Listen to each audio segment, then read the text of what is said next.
Assalamualaikum warahmatullahi wabarakatuh. Baik Sobat Embaran Media dimanapun Anda berada, pada kesempatan kali ini podcast Embaran Bercerita kedatangan salah satu tokoh muda yang sangat menginspirasi bagi kami teman-teman muda Kabupaten Fakfak. Baik, kita sambut saja langsung Bung Mahdi Masyar. Apa kabar Bung? Oke bro, alhamdulillah baik. Baik. Ya. Oke, sekedar informasi, Bung Mahdi Masyar ini dia punya produk, salah satu produknya adalah parfum pala ya. Parfum pala ini merupakan produk yang dibuat oleh anak asli negeri. Untuk selanjutnya kami berikan kesempatan kepada Bung untuk menceritakan awal mula memiliki ide untuk membuat parfum ini. Oke, baik. Alhamdulillah, bersyukur hari ini ketong dapat berkumpul di tempat yang kemudian saya anggap bagi saya pribadi, anak muda Fakfak, bahwa ini tempat yang bisa ketong saling sharing. Dalam hal ini Embaran Media ya. Di Embaran ini sendiri kan sebagai, saya anggapnya itu sebagai untuk membagi informasi, membagi tentu pandangan-pandangan anak muda yang bisa dituangkan dalam artikel berita. Dalam hal ini juga sampai pada posisi bisa membuat sebuah podcast itu luar biasa. Ya. Jadi saya sangat mengapresiasi langkah pihak Embaran Media ini, Embaran Media dengan tim Embaran Media, bahwa ini salah satu langkah yang keren untuk bisa anak-anak muda menjadikan panggung untuk bisa berekspresi. Ya, baik. Kemudian saya masuk di tadi yang bro tanya terkait produk kreatif lokal. Lokal. Ya, siap. Jadi untuk terkait produk kreatif lokal yang dalam hal ini Biristika Botanica ini, kalau ditanya sebagaimana peran produk lokal yang kemudian bisa berkembang di ketong kadang anggap itu kabupaten ini tuh ketong anggap macam apa yang ketong bikin di kabupaten ini. Kadang ketong melakukan, ketong sudah pesimis. Kadang ketong sudah mulai action, aduh bisa kata Rade, itu kurang lebih itu, dan saya juga alami itu. Tetapi bagaimana ketong bisa melawan arus tersebut, arus yang kemudian saya merasa bahwa arus ini sebagai sebuah persepsi bahwa ketong juga bisa.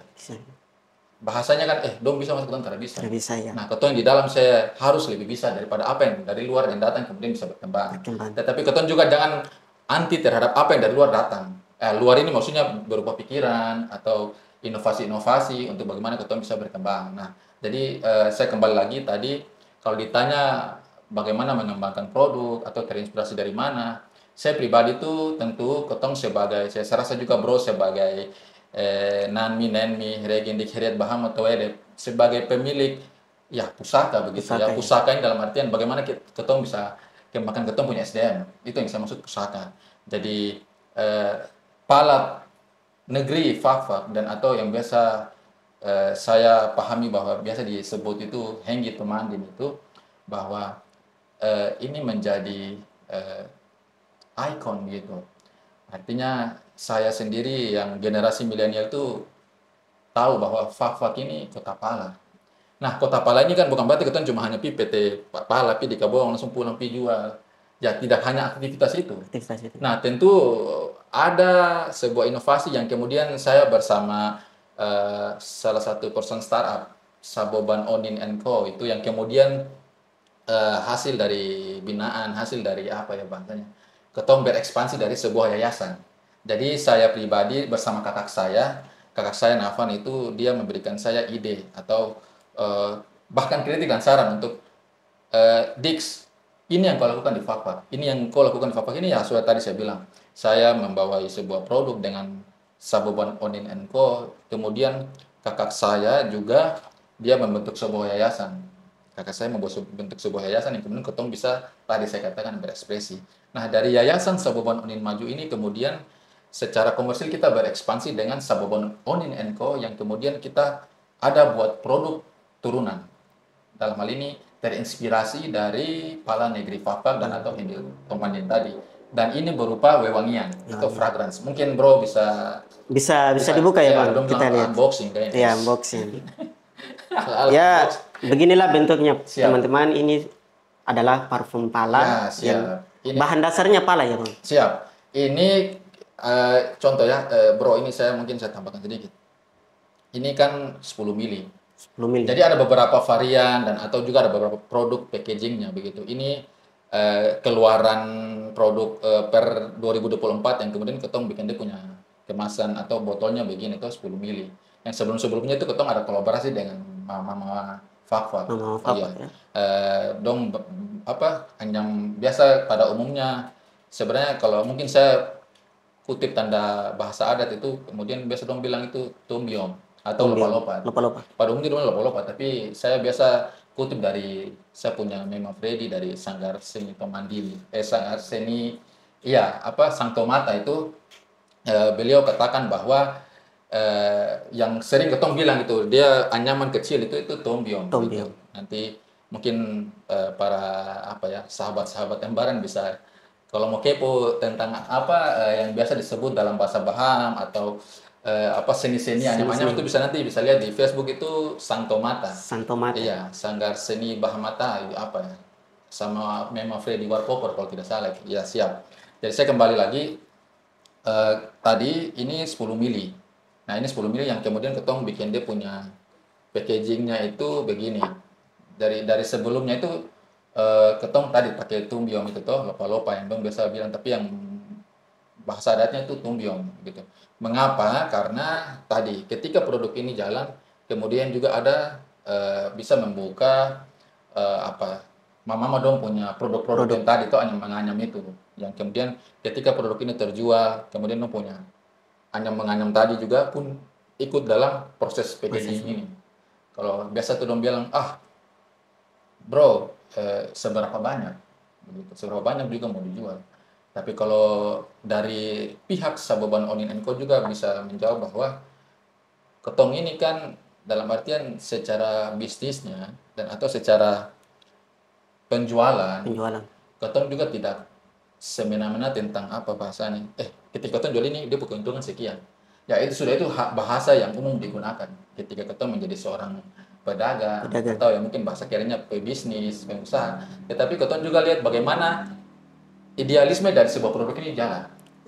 Nah, idealisme yang saya katakan bagaimana ketong kolaborasi dengan mama Fakfak dorang untuk tadi hanya menganyam gitu. Kemudian ada contoh ini mungkin bro bisa lihat. Ini nama produknya pun kami menggunakan bahasa Onim. Ya, atau biasa disebut supiririr. Ini contoh ini parat masupin. Nah, parat masupin pun ini dia mengapa menggunakan nama tersebut? Karena ketong menggunakan bahasa atau nama sebuah pulau di salah satu petuanan dan atau distrik Purwaji itu parat masupin ini karena tadi menjelaskan tentang ekosistem atau eksistensi pulau-pulau yang masih ada begitu lewat sebuah produk. Nah, makanya saya katakan bahasanya idealisme itu kita jaga. Walaupun produk yang terjual sekian, bahkan ada beberapa teman-teman pers mereka bertanya berapa keuntungan. Masalah keuntungan itu pasti ada. Tapi saya juga pribadi bersama kakak saya sebagai founder tidak terpaku pada kalau kita jual sekian harus keuntungan sekian. Namanya keuntungan itu pasti ada karena ketika kita berinovasi pasti ada profit yang masuk. Itu menurut saya. Baik, Bang, ini untuk dia punya suka duka awal mula Abang menemukan ide untuk buat ini tuh bagaimana? Ya. Bisa berbagi dengan teman-teman bagaimana perjalanan awalnya sampai parfum ini bisa jadi itu, Bang. Jadi kalau memiliki suka duka sebenarnya banyak. Ini kalau cerita saya subuh lah. Jadi begini. Singkat-singkat saja. Begini bro. Mungkin kalau dia punya singkat, padat dan jelas tuh begini. Ya ini bukan curhat ya. Tadi saya mungkin di awal saya katakan bahwa ketong di Fafak ini kan kadang bahkan ketong buka kabupaten ini ketong pesimis.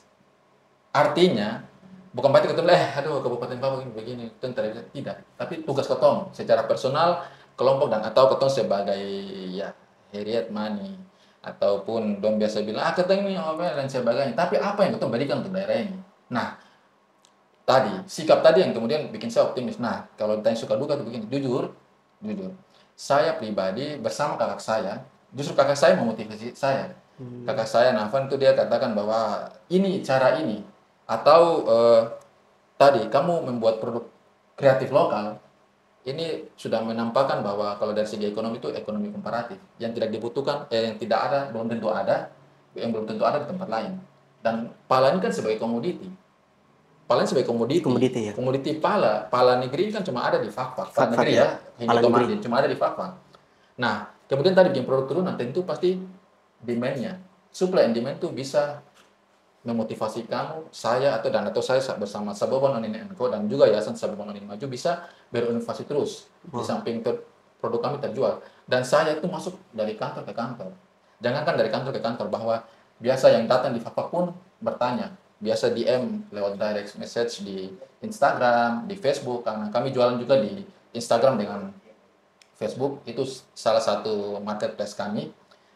Bro, bang, berapa ini? Kami mau nih sekian, dan alhamdulillah ya terjual pun alhamdulillah ya. Saya tidak perlu mau secara value-nya, saya tidak mau sebutkan, dalam artian itu bukan menjadi tolak ukur kami, bahkan itu juga ya bagian dari motivasi kami. Tapi tadi saya katakan idealisme ini jalan gitu. Komoditi paling di jalan. Jadi saya sudah lewati, ada yang pesan sekian tidak jadi, ada yang secara kuantiti sekian, kuantiti sekian ternyata tidak jadi. Tapi ya itulah bagaimana tetap idealisme kami jalan untuk gaungkan produk kreatif lokal, dalam hal ini terinspirasi dari Henggi Tomanin dan atau Pala Negeri Fak. Ya. Luar biasa. Ya. Ini dari Bung Mahdi.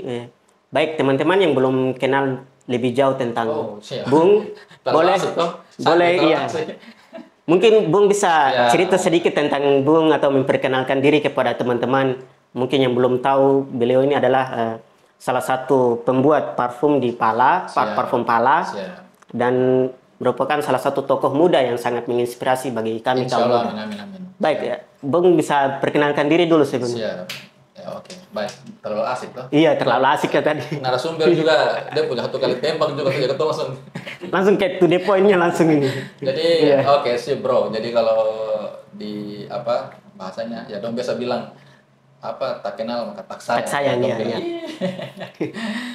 Jadi kalau mau sayang saya harus perkenalkan gitu. Iya, perkenalkan. Oke, baik. Niami Nomi Nanmi Nenmi Regindi Keret Bahamoto Edep Tatsina Babasina Nesina Warirsina Urarsina. Jadi izin saya biasa juga menggunakan Nemehmar dan atau Supiridir, bahasa Baham, bahasa umum. Kebetulan saya pribadi terlahir dari seorang ibu yang berasal dari Betuanan Rumbati. Biasa kalau mungkin dalam Nemehmar itu dong sebut itu Tembor Weja. Artinya ketong sebagai anak yang terlahir dari seorang ibu dari Kabupaten Fak yang ketong cintai, ini sudah begitu secara umum. Jadi kalau ditanya saya pribadi Mahdi Masyar, Ami Irak Furwagi Sina Agora Mahdi Bau. Artinya sering dikenal dengan nama Mahdi Bau. Ya, Mahdi Bau itu karena tadi nama itu mulai muncul ketika saya gaungkan produk kreatif lokal yang terinspirasi dari Pala Negeri Fak. Yang ketika berekspansi di beberapa marketplace, karena tadi kalau kita cerita Pala ini kan orang tahu dari luar Pala Banda dan sebagainya. Ternyata Pala Negeri pun ini ada dan menjadi komoditi unggulan yang ada di Kabupaten Papua. Ya, saya pribadi basicnya swasta. Ya, mungkin saya singgung sedikit. Saya alhamdulillah kemarin, boleh saya singgung ya kalau politik? Boleh. Oh, boleh. Kemarin mantap. Maneso. Jadi begini, alhamdulillah bersyukur atas kuasa Allah Subhanahu wa taala, Tuhan yang Maha Kuasa, doa restu dari Niami, Naomi, Tatsina, Babasina, Warsina, Urarsina. Akhirnya saya kemarin melalui proses pemilihan legislatif 2024 kemarin, alhamdulillah saya juga terpilih dari calon legislatif menjadi alhamdulillah anggota dewan terpilih. Luar biasa. Tetapi saya pribadi saya tidak mau bercerita tentang keberhasilan saya itu. Yang pasti nama saya, mungkin saya ulang lagi, nama saya Mahdi Masyar. Sering dipanggil Mahdi Bau dan ada anak teluk ya. Anak teluk jadi ini yang ini dari Purwagi, ini Mahdi Bau. Ya, jadi basic saya swasta. Saya mungkin saya singgung sedikit lagi kalau tadi mengapa tadi saya bilang terkait politik, karena pribadi saya sebagai generasi milenial atau Gen Y, ketong tidak perlu merasa kayak tadi gerakan swasta atau entrepreneurship dan ataupun juga politik itu menjadi hal asing bagi ketong. Itu juga Baik, baik. jangan. Artinya bukan berarti semua saya harus anggap, ayo kamu masuk di politik. Nah, tapi kalau wajib itu harus ada jiwa-jiwa entrepreneurship itu harus wajib. Mau hari ini kita mau jual manisan pala kah atau apa itu juga itu bagian daripada UMKM yang bisa menggerakkan perekonomian daerah. Nah, jadi saya cuma ya mungkin saya cuma bisa katakan itu yang tadi saya bilang Mahdi Masyar, tadi Mahdi Bau, juga yang lebih lebih familiar orang bisa kenal saya Diding juga. Tapi tadi Iya, nama iya. Mahdi Masyar, basic saya swasta dan hari ini saya dipanggil di Embaran Media mungkin ya bisa insya Allah bisa saling menginspirasi, memotivasi anak muda dan tentu juga justru Embaran Media, Embaran dan tim membuka panggung untuk saya salah satunya anak muda yang bisa berbicara di sini dan juga insya Allah ada teman-teman pemuda yang bisa duduk juga di sini untuk menceritakan tentang seberapa besar kabupaten ini menyimpan talenta-talenta muda. Siap, Baik, tadi Abang singgung tentang politik ini. siap, Ini teman-teman bertanya, mengapa Abang dari awalnya sebagai seorang bisnismen, siap. lalu berpindah haluan ke politik begitu? Yes. Apa alasannya Abang sehingga masuk ke dunia politik ini? Jadi pertanyaan keren nih. Ini dong bilang bagang juga katanya. Jadi mengapa saya terjun? Memang saya dulu waktu kuliah, waktu ambil S1 manajemen keuangan terus kemudian S2-nya alhamdulillah saya ambil studi S2 magister tentang keuangan dan perekonomian, ekonomi pembangunan. Jadi ide apa ya? Pengen terjun politik itu ketika mendalami ilmu ekonomi. Kalau ekonomi itu kan tentang sosial, aktivitas manusia yang berhubungan dengan sosial, tentang barang dan jasa dan sebagainya.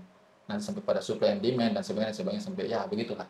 Nah, jadi ketika awalnya saya tadi ya saya sama kakak saya itu membangun sebuah yayasan Sabah Bangunan Maju dan kemudian membangun perusahaan rintisan dan atau perusahaan startup Sabunan Co yang membawahi produk turun ini. Ketong ini jujur saja dari 2019-2020 kita sudah belum bilang apa sudah marah. Dan ada beberapa kebijakan-kebijakan pemerintah yang kemudian mohon maaf ketong bukan menentang ya. Ketong punya gerakan tadi membuat produk turunan. Nah, kira-kira dari segi pemerintah ini apa yang dong bisa buat kebijakan? Artinya ketong kalau saya pribadi menganggap bahwa ketong ketika membuka sebuah gerakan entrepreneurship atau bisnis Bisnis. secara komersial itu jangan terlalu berharap di pemerintah. Kan tarmanya kita harus boleh minta. Dong bilang pemerintah kasih berapa lah, ketong itu bukan. Tetapi kebijakan yang kita mau. Kebijakan. Nah kebijakan ini maksudnya begini. Contoh ini mohon maaf ya. Ya saya tahu memang di Fabak ini ada beberapa produk juga, bukan cuma Sabawan punya. Tetapi contoh ini bro, ini mungkin saya bukan tadi bro bilang saya bisnismen, tapi saya juga alhamdulillah itu anggap saya doa. Sudah ketua ini dong bilang pengusaha kaki abu kan. Tapi saya begini, saya berbicara berdasarkan data empiris. Artinya saya amati begini ya. Kira-kira saya kayak ini kan ketong bikin produk ini wewangian kan ada wewangian ruangan bahkan hand body. Ya contoh saja kalau mungkin pemerintah membuka ruang untuk kemudian ketong produk ini dipakai di beberapa hotel. Ketong hitung bodoh-bodoh saya. Hitung bodoh-bodoh saya. Jangan kan hotel di kamu ruangan-ruangannya. Bahkan saya pernah masuk mungkin tanya ibu ketua DPR. Saya punya kakak ibu Siti Rahmayadi. Saya pernah masuk ke beliau. Sampaikan saya punya produk itu. Artinya kalau saya mau pakai versi elit saya tidak ngapain saya mau, maksudnya mohon maaf saya ngapain saya mau, saya pemilik kok, owner kok, founder. Ngapain saya mau harus rela-rela, kok maksudnya begini. Tapi tadi dari semua itu kami bawa bahwa yang gitu mandin Kepala Negeri Papak ini yang bisa berbicara ini ketong. Artinya mau ini meritotor, artinya ketong sebagai pemilik meritotor apa yang ketong lakukan. Bukan cuma bicara ini begini, tapi tadi. Nah, jadi saya sedikit lagi maksudnya begini. Dari produk-produk ini tadi ya, tidak perlu kami mengharapkan di pemerintah, tapi yang menjadi tantangan untuk bagaimana gerakan ini jalan itu kebijakan. Kebijakan mungkin saya bisa tambahkan sedikit. Ya, saya rasa sebenarnya pemerintah sudah keren lewat dong bilang dia punya program Fak tersenyum itu ada salah satu produk kreatif lokal yang digaungkan. Nah, tapi kan potong-potong ini harus menggaung. Bukan pemerintah dia bicara cuma dulu itu kan tidak bisa. Nah, jadi saya dengan cara-cara untuk menginovasikan produk kreatif lokal ini Dan kemudian ketika pemerintah katakan tadi ya, mungkin insya Allah ini nih ada beberapa hotel dan atau tempat-tempat itu kalian bisa masuk, dan itu mungkin saja bisa diperkuat dengan apa ya, Perbuk atau Perda. Perda, Tapi mohon ya. maaf saya juga masih belum paham selanjutnya tentang Perbuk atau Perda tersebut, Perda. tapi ada kebijakan-kebijakan yang menguatkan kami sebagai UMKM tadi. Oke, baik. Itu alasan abang untuk mau terjun ke dunia politik Yoi, ya. jadi Oke, ketika saya sudah jadi ya insya Allah saya bisa bicara. Saya oke, bicara oke, pun siap. juga kan saya lewati ada beberapa apa bahasanya yang saya amati dulu, jangan bukan asal bicara juga. Karena saya rasa ketika pun kalau ketemu bisa bicara, saya rasa pasti ada produk-produk yang banyak yang bisa apa dong bilang apa follow up Follow up dan ya. atau speak up begitu. Baik, Baik, untuk abang tadi bilang sudah terpilih. siap. Rencananya abang ke depan ini mau buat apa untuk Fakfak? Oh, baik. Jadi ketika abang terpilih sebagai anggota dewan, apa yang bisa ke depannya abang lakukan untuk rencana-rencana apa yang ingin abang lakukan Siap, gitu? jelas. Jadi kalau ditanya apa yang bisa saya lakukan, tentu ketemu sebagai manusia biasa ini punya keterbatasan. Oke, Tapi saya juga tidak mau pesimis di sini, saya tetap optimis. Optimis karena alhamdulillah saya juga lewati proses demokrasi untuk terpilih. Saya kan dapil 3, memiliki DPT di secara kolektif itu di 9 distrik, 9 dari distrik. Purwagi sampai di Tomage. Saya lewati proses di mana demokrasi itu berjalan, dan kemudian saya sudah turun ke kampung-kampung, saya lihat oh yang ini begini, yang ini begitu. Dan insya Allah kalau ditanya apa yang saya lakukan, tentu saya lakukan apa yang disampaikan oleh masyarakat, khusus di dapil 3. Dapil 3. Nah, kalaupun ditanya secara detail apa, mungkin insya Allah nanti kan saya rasa saya tidak mau takabur, atau saya tidak mau mendahului apa yang nanti ketemu buat. Saya cuma secara sederhananya saya mau katakan bahwa insya Allah saya bisa lakukan apa yang saya bisa rasakan, apa yang saya bisa dapat di kampung-kampung yang berada di distrik-distrik di daerah pemilihan saya. Dapil Baik. 3. Baik. Baik abang. Nah, dengar-dengar ini abang ini sebagai salah satu eh, politisi yang muda ya di Kabupaten Fakfak. Saya dengar juga sebagai orang muda yang masuk ke dunia Alhamdulillah. politik ya. Jadi ini teman-teman perlu tahu ini bagaimana perjuangan abang sampai bisa mendapatkan kursi panas ini. Kalau saya bilang kursi panas ya. Perjuangan-perjuangannya itu bagaimana gitu? Siap. Bisa abang berbagi di sini. Oke, oke, ini saya jujur kalau ditanya gini saya tuh kadang apa sedih begitu. Maksudnya sedih bukan sedih yang dong bilang singkat, artinya saya terharu. Ini bro pertanyaan sangat bagus. Nih, Karena kalau ketemu bicara berjuang itu luar biasa. Artinya bukan saya saja pribadi, tapi tentu rekan-rekan tim saya yang kemudian membantu saya secara ya bahkan dibilang lahir batin. Sio, sapu, saudara-saudara, kakak, abang-abang, adik-adik dong, mama, bapak dong, yang khusus yang berada di 9 distrik 9 distrik. dari Purwakarta sampai Tomage. Nah tentu saya tuh sering bilang, ini kan tadi bro pertanyaan ini kan saya kadang langsung saya punya nada bicara ini kayak ya terharu ya begitu. Terharu ya. Saya tuh sering bilang dia mama dong, bisa punya tim. Menang itu gampang, dia berjuang ini yang susah. Jujur saya. Artinya begini, ketika ketong katakan menang, kalau ketong tidak berjuang, nah berjuang ini sudah artinya ketong saling ketemu, duduk, ketong anemin kopi atau ketong oh kopi roni dapat, ketong minum kopi atau ya bahasanya ketika kehadiran ketong itu Keren. di salah satu kampung atau distrik ketong turun tadi ya, goreng-goreng dong bikin kaladi, dong bikin ya pada umumnya kopi gitu. Kopi. Itu apa ya? Bahkan saya tuh kadang saya turun di saya punya wilayah dapil setelah bicara politik lah ya. Artinya begini, saya pribadi menggambarkan politik itu adalah kebijakan. Ketika saya turun ini, saya pribadi kan alhamdulillah diberi kepercayaan dari Partai Gerindra Kabupaten Papua untuk menjadi salah satu kader, Kader. dan alhamdulillah kader muda ya, di kader muda baru, dan kemudian masuk di Partai Gerindra dan alhamdulillah mendapatkan satu kursi dan menempati kursi pertama. Kursi pertama. Nah, mungkin saya terkeluar sedikit terkait berjuang itu, alhamdulillah syukur atas ya kekuasaan kebesaran Allah Subhanahu wa taala Tuhan yang Maha Kuasa, makanya saya bisa Yang tadi beliau bilang kursi panas, katakan tadi kursi Ya, panas, kursi panas intinya itu. minta bakar sih. Iya. Nah, jadi pribadi dari segi berjuang itu saya sekali lagi mau katakan tidak henti-hentinya saya rasa bersyukur dan berterima kasih kepada seluruh pendukung saya yang berada di 9 distrik dari Teneha Murtani Sapata sampai Wamosan Tanah Rata. Itu luar biasa doa-doa mereka. Walaupun saya merasakan juga ada yang tidak pilih saya, ya Iya, namanya politik. namanya Dan itu bagian daripada perjuangan. Ini kita hari dulu minum kopi sama-sama, pas pulang telepas pemilihan dong wayang kadang bilang, oh pembohong. Jadi ya itu kalau dicerita tentang perjuangan ya itu yang saya bisa cerita. Saya tidak mau cerita saya di kamar itu begini. Itu kosong, saya tidak mau cerita. Saya cuma cerita yang karena ketika saya turun, saya tidak bisa memaksakan mereka dari segi untuk mendulang suara. Ketika saya tampil dengan mungkin siripina, mau ketemu makan siripina, bahkan kalau yang saya mau sampaikan bahwa kalau dari perjuangan itu yang saya tidak pernah lupa itu bahwa izin ini mungkin saya bisa singgung sedikit bahwa saya beli sirip Pinang itu sampai harga 4 sampai 5 juta. wow. Jujur. Artinya begini, saya tidak menyombongkan 4 sampai 5 juta yang saya keluarkan, tidak. Tetapi nilai rupiah yang saya keluarkan tuh untuk tadi beli mama dong punya sirip Pinang yang kemudian menjadi bahan kontak di saya di dapil. Sirip Pinang itu bagian dari saya punya perjuangan. Dan saya punya cara untuk tadi menggali aspirasi, membuat bagaimana mereka merasa empati, simpati terhadap saya pribadi sebagai caleg kemarin dengan cara tadi saya sering bilang kalau dalam bahasa superior onim itu anemin kopi, minum kopi.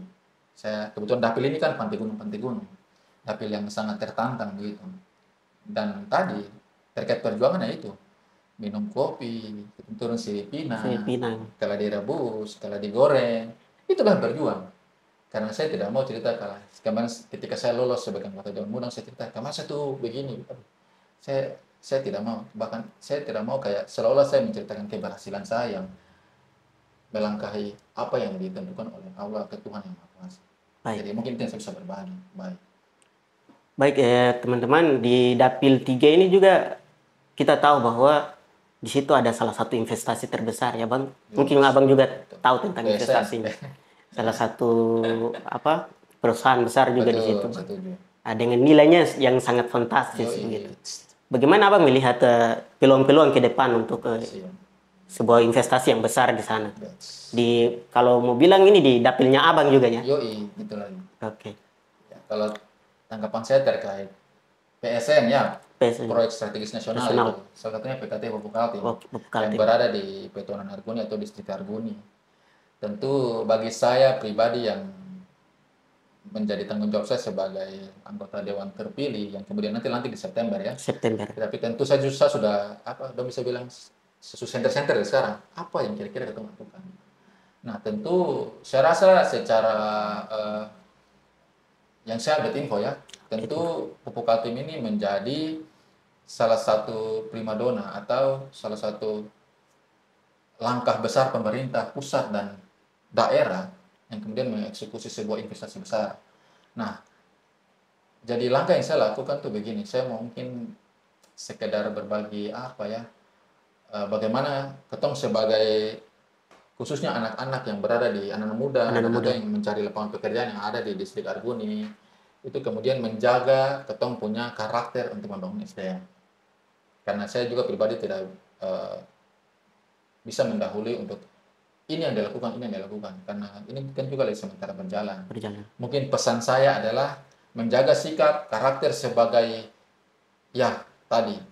anak fak-fak yang kemudian bisa terjun ke perusahaan tersebut, yang bisa ketemu datang hari ini dan ketemu punya SDM, ketemu punya skill, ketemu punya knowledge yang kemudian bisa mensupport ketemu bisa bahwa masuk di perusahaan tersebut. Karena kalau perusahaan sudah masuk tentu dia sudah lihat juga apa yang nanti dia berikan untuk kabupaten atau daerah tersebut, dampak-dampak apa yang dia lakukan. Itu pasti perusahaan sudah pikirkan itu. Cuma ketong juga ini harus siapkan. Itu. Ketong ini dalam artian anak-anak yang berada di situ, yang kemudian ketong akan masuk ke situ. Tadi saya bilang menjaga ketong punya sikap dan karakter untuk tadi ketong punya kemampuan Kamu punya pengetahuan itu bisa dimanfaatkan di perusahaan perusahaan tersebut. tersebut. Baik, ini luar biasa. Saya berdiskusi dengan salah satu tokoh muda yang menurut saya ini merupakan inspirasi bagi kami kaum muda di Kabupaten Fak. Baik Bang, tadi sudah berdiskusi tentang pupuk, tentang parfum. Saya ingin menyinggung sedikit tentang salah satu perusahaan kelapa sawit ya. Siap. Abang melihat ini sebagai apa? Investasi di Kabupaten Fak yang bisa mengembangkan UMKM atau tidak ini? Saya lihatnya ke depan bagaimana? Siap. Kalau disinggung terkait perusahaan sawit dan atau ketong mungkin kutip perusahaan ya. Iya, perusahaan. Sebuah perusahaan kalau tadi ketika dia berdiri di salah satu tempat atau daerah itu tentu dampak ini ya tadi ya dari segi perekonomian, lingkungan dan sebagainya. Tapi kalau saya pribadi, saya jujur saja kalau berbicara tentang perusahaan kelapa sawit, saya itu pribadi sering katakan begini.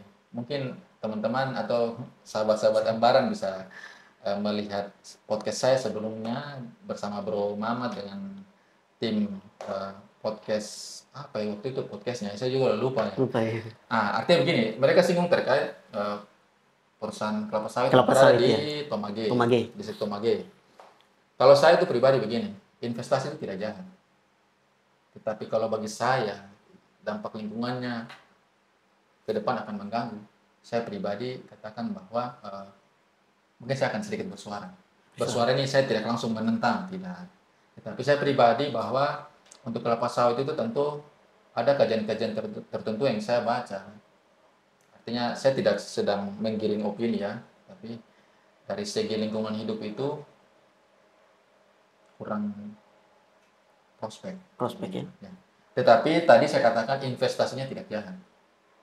Tetapi apa yang dikembangkan itu ada dampak-dampak lingkungan yang berarti menurut Abang investasi apa kelapa sawit ini kurang jalan begitu di Kabupaten? artinya tetap jalan. Kan perusahaan ini kan sudah berdiri. Ya. Ya, saya mengakui bahwa investasinya tadi itu ketika dia masuk dan dia membangun dan dia berjalan, itu tentu kan ada dampak-dampak yang kemudian yang tadi dari perekonomian dan sebagainya. Tetapi kalau saya ini kalau ketika berbicara kelapa sawit, jujur, saya langsung patokannya di lingkungan dari segi lingkungan hidup. Ya. Artinya, mohon maaf ya, saya bukan pakar juga di sini, tetapi ada beberapa kajian-kajian yang saya baca itu bahwa ada dampak lingkungan yang kemudian bisa mengganggu dari segi perairan. Air yang saya tadi katakan bahwa kehadiran kelapa sawit ini akan mengganggu salah satu dampak lingkungan. Nah, kalau ditanya lebih dalam, jujur saya tidak perlu di sini tampil sebagai ahli atau peneliti, tidak. Tapi saya katakan sekali lagi bahwa investasi tidak jahat. Investasi itu tentu membangun, memberi dampak yang oke begitu untuk wilayah atau masyarakat sekitar. Tetapi tadi ketika berbicara kelapa sawit, hal yang pertama ada di benak saya adalah dari segi lingkungan hidup begitu. Dia akan berdampak di proses tadi pengairan yang kemudian nanti ya mungkin nanti bisa ada di podcast saya sebelumnya, nanti mungkin bisa lihat karena ini saya di sini saya juga tentu tunjukkan apa yang saya sampaikan, konsistensi saya sebagai tadi bahwa bukan menjadi anggotanya langsung tinggal bicara secara moral kan tidak saya tidak gitu. Baik, terima kasih Bung. Kalau kita lihat dari salah satu investasi besar yang tadi sempat kita singgung, pupuk Kaltim, ini Abang melihat bahwa bagaimana mereka bisa memberikan dampak untuk masyarakat lokal yang di situ, khususnya teman-teman yang UMKM ya, mengembangkan usahanya di sana. Ini bagaimana Abang melihatnya kalau saya tuh begini, ini saya berbicara dari segi ya saya kan juga punya perusahaan rintisan ya, Sababon Co. Ya walaupun di sektor produk kreatif lokal, tetapi tentu kalau saya melihat ketika PSN Pupuk Kaltim ini dia berjalan dan dia berdiri di distrik Arguni ini, tentu saya cuma mau berpesan atau sambil menyarankan ke anak-anak muda khususnya.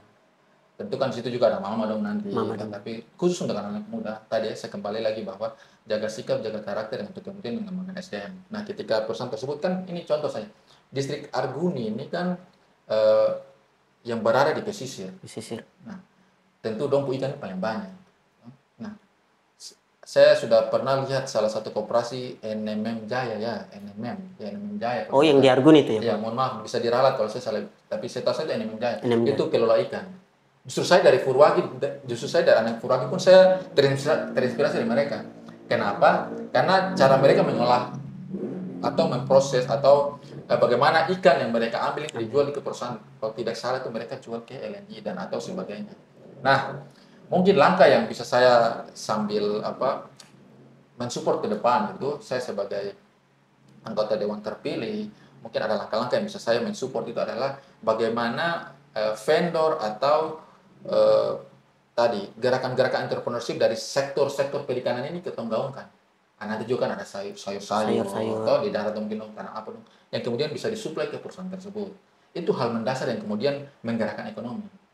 Jangan ketong bicara yang tinggi-tinggi dulu, hal yang kecil-kecil dulu. Kecil-kecil. Saya rasa ketika sembari perusahaan itu berjalan, pasti ada ide-ide keren yang muncul, khususnya di distrik Argoni. Ketika anak muda, yang ini. Jangan kan yang di dalam, pasti yang di luar lah susah termasuk. Besok itu perusahaan PSN sudah berdiri, ketong ini yang ketong bikin. Bahkan saya dari Purwagi juga itu pikir, bagaimana ketong satu, kembangkan cold storage. Apa cold storage? Tadi, untuk menampung hasil laut yang kemudian masuk di cold storage tadi untuk awet. Awet ini, mengapa awet? Supaya kualitas tadi. Ini kan bukan hanya kopi pancing, kopi boy, kan itu kan rada. Dole kopi ikan ini bagaimana? Seberapa banyak, seberapa konsisten Anda untuk mensuplai barang itu. Nah, itu yang kita jaga ke depan. Kalau dari segi perairan. Kenapa? Artinya, ini kan daerah pesisir. Tentu sektor ini yang kita harus lihat. Supaya biar lebih prospek. Begitu. Jadi begini Bang, pengalaman saya juga pernah bekerja di salah satu perusahaan di Bintuni. Jadi di situ, jadi begini Bang, kalau di Bintuni itu mereka biasanya mensuplai ikan atau sayur dari luar. Kadang mereka tidak memanfaatkan masyarakat di sekitar situ. Nah, ini yang kita takutkan terjadi juga di investasi ini. Siap. Jadi apa pesan Abang untuk ini? Nah, ini bro, ini ternyata. Oke, saya salut ini bro. Iya, sempat ini ya di saya sempat. Bagus. Itu gerakan-gerakan itu harus ada di dalam setiap anak muda di Kabupaten Pamekasan. Gerakan entrepreneurship itu. Walaupun pengusaha kaki abu, tapi tetap menggerakkan ekonomi daerah. Nah, kalau bro tanya begitu, mungkin begini, mohon maaf, mungkin saya bisa mengapa karena yang saya amati ya, mungkin tadi saya sering bilang data empirisme saya itu bahwa mungkin saja pihak-pihak tertentu dan atau vendor-vendor tersebut itu dari segi mensuplai atau kualitas dia untuk mensuplai itu di perusahaan tersebut mungkin dinilainya kurang puas lah. Begitu. Kurang puas ya. Jadi ada kriteria-kriteria tertentu yang kemudian membatasi produk atau membatasi apa yang mereka bisa suplai ke perusahaan tersebut. Ya itu menurut saya karena begini, tentu kan tadi barang itu bisa dari luar. Dari luar ya. Artinya kan berarti perusahaan sudah melihat mungkin di satu titik tersebut mereka suplainya tidak seperti apa demand atau permintaan. Ya. Jadi ketika supply dan demand itu tidak seimbang, maka tentu ada cara yang dilakukan perusahaan tersebut untuk mengambil dari luar entah dari daerah A, B, C, D yang kemudian bisa mensuplai entah itu ikan, sayur dan sebagainya.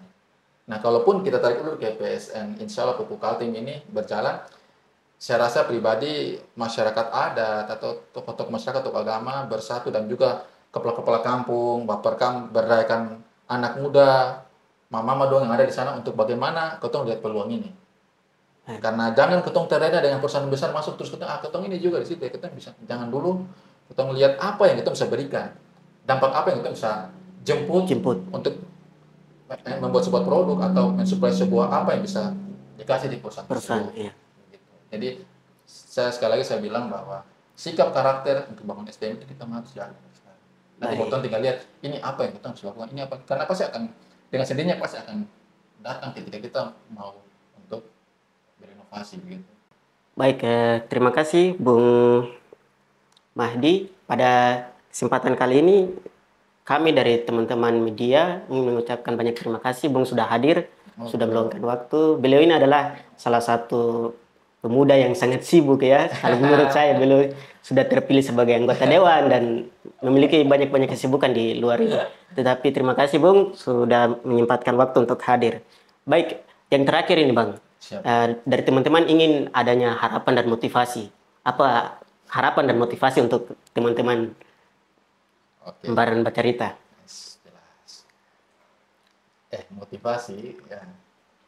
Yang penting saya pribadi itu, artinya saya sekali lagi saya tidak, alhamdulillah tidak mau bercerita tentang keberhasilan, tetapi saya pribadi juga tidak mau munafik tentang hal tersebut. Artinya saya menganggap ini sebuah keberhasilan juga. Keberhasilan.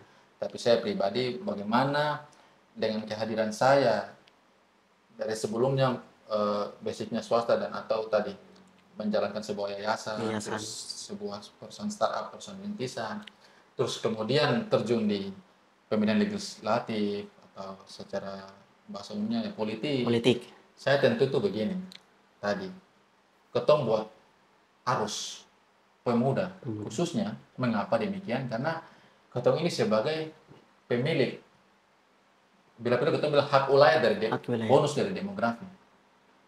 Tadi saya ulangi sedikit, hak ulayat dari bonus demografi tersebut. Bonus demografi ini kan tidak hanya tentang jumlah penduduk atau jumlah anak muda dan sebagainya, tapi bagaimana ketong jemput gerakan-gerakan ekonomi yang ketong kemas dia dengan cara entrepreneurship, melihat sektor-sektor apa yang keren di Kabupaten Papua ini, walaupun kadang saya bilang di awal bahwa kadang membuat ketong itu pesimis, bahkan dilihat sebelah mata, kamu ini apa sih? Tapi justru bahasa itu yang membuat seseorang bisa menjadi orang, bukan cuma saya. Karena mau kopi dari politik, ya Allah, fokus setengah mati sudah. Itu bahasa itu yang menentang untuk bagaimana ketong kembangan ketong punya karakter. Tapi juga jangan ikut politik itu untuk ikut rame. Karena politiknya tentang tadi kebijakan. Kebijakan, kenapa ketong bisa dapat kebijakan? Karena dari KPKan. Jadi saya pribadi untuk di sini datang sekali lagi tidak sedang bercerita keberhasilan, tapi mungkin saya bisa menyampaikan bahwa khusus anak-anak muda, Gen Y, milenial, atau Gen Z yang sedang mengikuti kami dengan cepat, dalam artian dengan datang dengan prestasi-prestasi, generasi 90, generasi 2000-an, bahwa negeri, daerah ini membutuhkan kalian juga. Artinya, insya Allah ketika saya sebagai anggota Dewan Termuda yang kemudian siap lantik di September 2024 nanti, bisa menginspirasi dan juga memotivasi. Saya tidak perlu menceritakan bagaimana saya terjun, walaupun tadi sudah disinggung ya. Sudah singgung, terjun yang tadi sudah di Pinang, telah digoreng, minum kopi, mau kopi dong ya, mau hot, artinya kurang lebih begitu. Artinya mana anak minum kopi, itu perjuangan itu.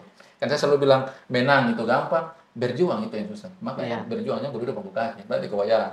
Nah, artinya kalaupun terkait motivasi dan inspirasi, saya rasa ketika saya hadir di gedung Dewan sana, semoga menginspirasi anak-anak muda, Nov Baham, Patimunim sampai, dan atau kalau kita bicara secara nomenklatur pemerintah itu dari distrik Karas sampai distrik Tomage. Karas Pulau 3 sampai Wawasan Tanah Ratan.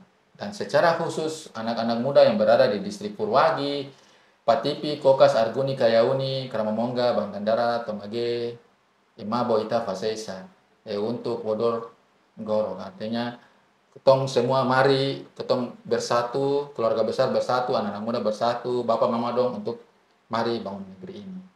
Jadi sekali lagi saya juga mengapresiasi langkah tim keluarga besar Embaran Bacarita dalam hal ini, langkah-langkah yang diambil oleh Embaran Media ya, lewat Embaran Bacarita ini. Saya titip satu pesan bahwa jangan cuma hanya hari ini hanya Mahdika, dong bilang yang kemarin jalan biar Pak Kempala kan, ataupun hari ini dong dia sekarang jadi anggota dewan kan. Saya rasa di kursi ini saya mau tuh besok anak-anak muda lagi. Ya memang ada ketemu bapak dan mama dong juga, tapi mari datangkan anak-anak pemuda untuk datang. Inilah panggung mereka untuk berbicara, bukan cuma di Embaran Bacarita juga, tapi Embaran Bacarita sudah membuat satu arus baru yang saya sering bilang tadi, membuat satu arus baru untuk bagaimana ketemu bisa speak up. Ya, speak up untuk, ternyata justru bro juga saya ternyata bro kemarin alhamdulillah, karena memang banyak yang tak kubur, karena mari banyak tak kubur. Nah kalau ketemu tidak speak up, ketemu tidak diundang untuk ketemu begini, kita orang atau apa. Iya. Dan bukan juga ketemu merantau, tapi beta nih anggotanya itu nomor 100 dulu.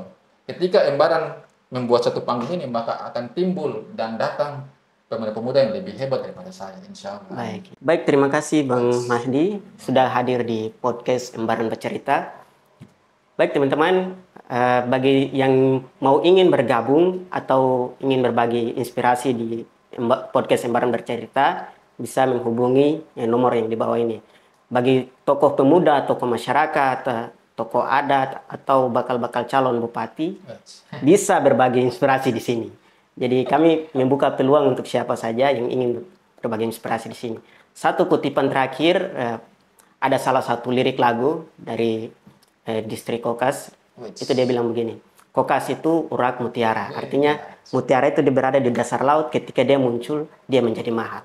Dan hari ini kita kedatangan salah satu tokoh yang menurut saya sangat menginspirasi. Baik Sobat Embaran Media dimanapun Anda berada, jangan lupa saksikan podcast Embaran Bercerita. Embaran Media, medianya anak muda, informasi menjangkau Nusantara. Maneso.